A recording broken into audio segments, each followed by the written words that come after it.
Student takes Danny DeVito cutout to her prom. Yes, a cardboard cutout of Danny DeVito has been taken to the prom. Hilarious. The photo's so funny. So funny. Oh, this is in Pennsylvania, a city by the name of Carlisle.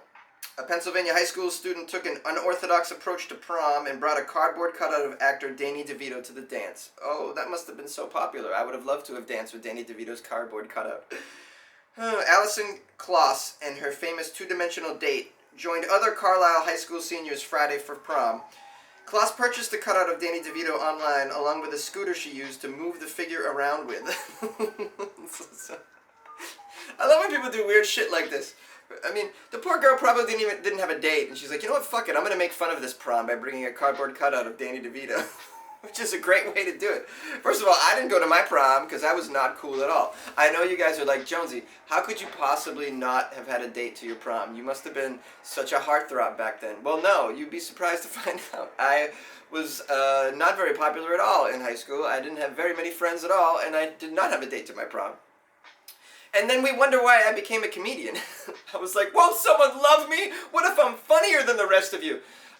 Yeah, no dates for Jonesy at the prom. I would have loved to have brought a cardboard cutout of, who would it be? Annette Bening, maybe? Or some amazing actress. What about J-Lo? I would just bring a cardboard cutout of J-Lo's ass. I would have cut off all the head and then everything else. It just would have been her butt. Like, would anyone like to dance a few rounds with my J-Lo butt? Yes. Who have you brought to prom? Oh, Maria, the head cheerleader? Pfft, whatever. Have you seen my J-Lo ass that I brought to the prom? Yeah, jealous. Or like, you know what would have been great? I would have brought a cardboard cutout of Aaliyah to my prom because Aaliyah was such a fucking angel, man. And I had such a crush on her. Yeah, rest in peace. I would love to have brought a cardboard cutout of Aaliyah. They're like, yo fuckers, yeah. So I don't have friends, so what? I have Aaliyah. What do you got, huh? That'd been great. So yeah, hey, look it. I implore all of you to do weird things in your life. Speaking of cardboard cutouts, I'm going to tell you a weird story about something that I did at an office job that I hated. This was in Boston.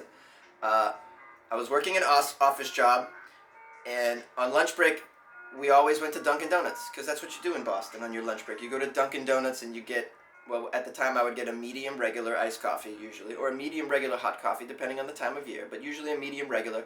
What does that mean? Regular, you guys are wondering? This is how we do it in Massachusetts. Regular means a regular amount of sugar and a regular amount of cream. If you want more, then you say extra cream, extra sugar. Or you could say medium light, which is light cream, light. Okay, you get it, what I'm saying. So I get a medium regular. Why am I telling you those details? I don't know. Maybe you give a shit. I'm lonely.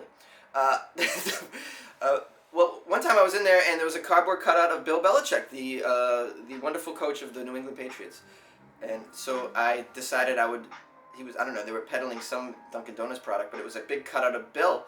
And I stole it from the Dunkin' Donuts. I told my coworker, I go, go out, after I get my coffee, go outside and pull up around the front with the car and open the door. He's like, what are you going to do? I'm like, just keep it ready for me. Keep it running. You're the getaway guy. Little did he know he was the getaway driver in what would have been a petty crime. Because I snatched that Bill Belichick cardboard cutout on my lunch break, ran, jumped in the car, and we drove away. Brought it back to the office and put it next to my desk. And it was there for several hours until one point the general manager asked to speak with me in the office. I sat down and he was like, Mr. Jones, what is that you have by your desk? And I was like, oh, that's Bill Belichick. Why do you have Bill Belichick next to your desk? And I was like, it's motivation, boss. This is motivation. This motivates us all. My whole group can look at Bill and be like, yes, we can be winners today, you know? And I thought that little speech would convince him, and he was like, please throw it out in the dumpster behind the building. Get it the fuck out of here. Or take it home with you, whatever you want, but you're weird and stop it. I was like, I knew at that moment I wasn't ready for an office job. They didn't appreciate my colorful personality and the humor that I was trying to bring to the whole atmosphere, which I thought was necessary at the time, because when you work in a cubicle, and I'm sure some of you do, there are times when you just want to slit your wrist right there at the desk, right? Well, no, don't slit your wrist. Listen to Jonesy on Weird AF News, and you'll have things to laugh about.